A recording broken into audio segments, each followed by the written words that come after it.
Hello everyone. In this video we are going to see analysis of radiated emission of PCB using EM scanner.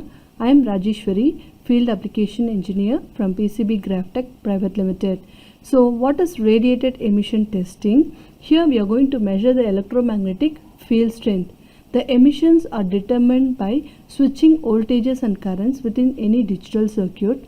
It also used in the test lab with certain frequency ranges to determine the amplitude of the signal strength. Okay, so now I'm going to use the PCB layout circuit for the demo purpose. Here my slot is placed in the board and I'm going to determine on the slot on the top layer, because the top layer is the ground plane. Okay, so the signal trace is passing through the bottom layer, so the return path current will pass through the slot. What happens when I use the slot on the top layer? Okay, normally if you take a general current loop, it goes in the forward path and the return path. The return path there will be the same current and the resultant current will be 0. But if you take there is a slot, when the current comes in the return path, there will be discontinuities in the current and distributed all over the board. Okay, so what happens due to that? It will affect the impedance of your signal. So now I am going to see this in my software, that is the EM viewer software. So I am going to do different analysis like spatial analysis, which can be done within a few fraction of seconds. I am going to do it with slot and without slot in the board, as well as I am going to do the spectral analysis, whereas I am going to use the range of frequencies to determine with and without slot, then spectral spatial analysis and the report generation for the layout. So now let me show my board first. So I will open my board as well as I open my the software. So you can see first my board. I am going to use this board. The input I have given here is the BNC connector from my input. So the input voltage is 5 volt and I have the slot here placed on the top layer, which is the ground reference plane. Here I have the jumper 5.1 and jumper 5.2, so which I am going to determine for with slot and without slot. So I am going to show how it varies between the two. Okay, so now I am going to use the software and determine how it works. Okay, so let me open the software EM viewer and I am going to add a node here. So let me add the spatial node, which I am going to determine for only one frequencies of interest, that is 24 megahertz, which is the clock frequency of my board. Okay, I use the resolution bandwidth to be 120 kilohertz. Then I need to select the probes, scan probes. So let me select the probes which I am using here. You can see I am using from B to P here, and then the row I am using 1 to 7. So let me select that particular probes. Before that I want to place the overlay editor, that is the Gerber file, to help me placing the exact location or not. It helps me to check whether it's placed in the exact location or not. I do the mirror vertically of my board and then I just shift it up here. You can see I just move to the second probe here from B to P. Then once I placed exactly in that location, you can see the both are in the same. Both my software as well as the hardware, both are in the same location. So just click OK and select only those probes for scanning purpose. Okay, so from B to P, and when you take the row, it is from 1 to 7. So once you select the rows, you can just see it is highlighted in green color. Click OK. So now I'm going to run the scan. There are two ways to run the scan. One is run once and run continuously. So when run continuously, I can show you how it varies for with slot and without slot. So let me run continuously for the frequency of 24 megahertz. So you can see below it is setting the spectrum analyzer first. Then it will do the scan. So you can see the scan will be done within a fraction of second. So let me zoom it here to the center. So you can see there is a maximum radiation emission due to the slot. You can see it is ranges from 2.3 to 42.4. Because there is a slot, so the current spreads in the return path. So what happens if I change the jumper from with slot to without slot? So I am changing it here using the jumper connection. So you can see the result there.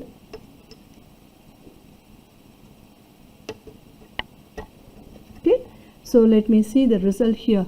Okay, you can see now it is automatically reduced, and here the return path goes in the lower phase. Previously you saw there was a large current flowing on the upper side near the slot, but now you can see the return current going below the lower path.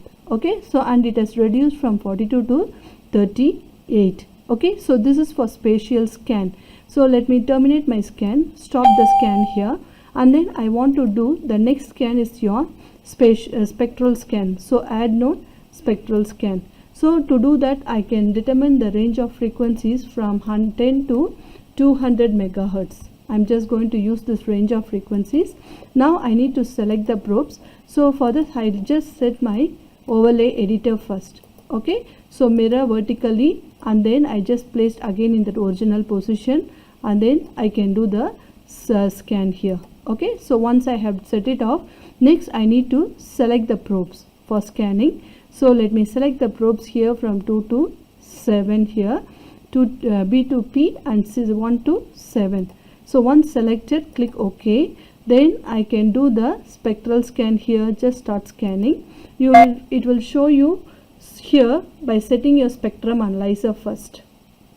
Okay, so first it sets the spectrum analyzer and it will start scanning. Since it is scanning for wide range of frequencies, it will take some time for you to show the scan. You can see here for the wide range of frequencies you can determine the output.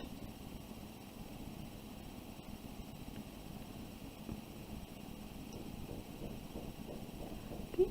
You can also see the viewer result here under the instrument display screen.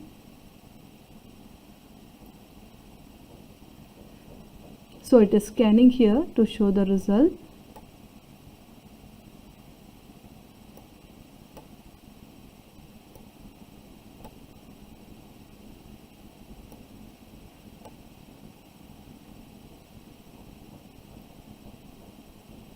Okay, so here you can see it is synchronizing, shows functional and status information. So once the scan is done, let me go for display screen. It will run and show me the graph as you see in my, you can see this is the result I got it in my spectrum analyzer. So here you can see it is done from -2 to maximum is 38.8, and then here it is 36 point, but nearly they are close, maximum amplitude of distortion. So now I'm going to see where the maximum, at which frequency I get this maximum amplitude of distortion. So I just zoom it and then move my mouse here. You will see the row 6 column N, there is a 38.8 at the frequency of 24 megahertz. So you can refer this location in your visualizer. So visualizer, you can just go, you can check it is row 6 column N. So when I go here, the row 6 and the column N. Here when I come to the column N, it has to be somewhere here, because the return path is coming from the jumper here, it is without slot. So without slot, the return path goes in the below, which is the minimum radiation emission. Okay, so now I just reset my zoom and then go for the second peak value. Let me zoom and then go here. You can see still it is row 6 and the column N, and the maximum amplitude of distortion is 36, whereas you can see the harmonics of frequency, it is 72 megahertz. So the second harmonic is 72. Okay, so this is how we can do the spectral scan. And then if you go for the third one is your adding node. I want to do both spectral spatial at one time. So let me choose my start frequency and the stop frequency to be 200 megahertz, and then select the probes to be same. Okay, same. I just place it here, mirror vertically, and then I need to place it on the location. Then I need to click OK.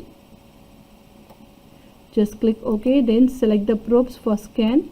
So let me select it from here to here, and then click OK. So now you will have the two ways here to scan both your spectral and spatial.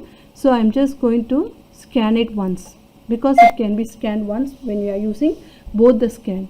So now you will be able to determine both your spectral as well as the spatial.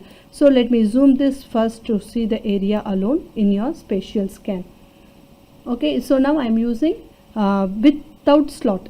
Without slot. So you will be able to determine what is the maximum amplitude of distortion with the range of frequencies.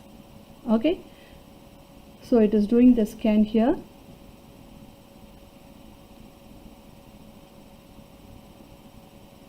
Yes, so the scan, it's 60% because it has to determine the frequencies at each point of my board. So it is determining the frequencies and amplitude of interest at each point of my PCB board. So it may take a few fractions of seconds. Okay, you can see the scan will be completed, and then once the scan is completed, you can see here there is the peak values, and then maximum amplitude of distortion is 38.9, and then here also 38.9 we have got it. Now let me see this here, and in some area I have the maximum amplitude of distortion. When I move my mouse, you can also still try to zoom. Okay, if you want, you can reset your zoom here. Then if you just move your mouse, you can determine where you have the maximum amplitude of distortion. You see here each cell will show the what is the amplitude of distortion at each point there. Okay, you can determine all these from here when you're moving your mouse. Okay, so now for example, if I just go here and then I found that this is the maximum amplitude of distortion. So once I come here to this view, here I can just click the composite view and I can see only at that frequency of interest. It will show you where there is that maximum amplitude of in distortion with that frequency. You can see there is row 6 column F, but amplitude is 30 at that point, but you see the frequency. So the whole spatial scan is done at that 24 megahertz for this board. Similar way, I can reset the zoom and I can select individual frequency and check that particular frequency of interest in this composite view of the board. Okay, so you can do all this. So once we have done, I want to generate the report for my board. So I can go here, add node to generate the report. So now I need to generate the report for all these things. So if I select the spatial, I will have one report. Then spectral can generate that report. How many scans you do, you can generate all the reports. So once I select all these, I want to give generate report. So the report will be generated in the Word format. Okay, so you can see it has been generated for me here. So let me go to the top first. You can see the viewer report. You can determine your company name, the reporter name. Then you can see what are all the scans has been done, which time it is done and done by whom, all this information.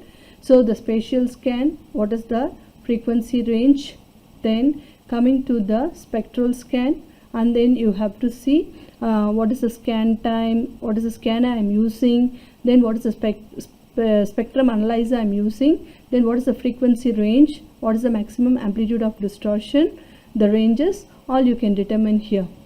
Okay, so the last page will be for your report page to write the report for your EM scanner. Okay, so thank you very much. I think we will meet you in the next video. Okay, see you all again.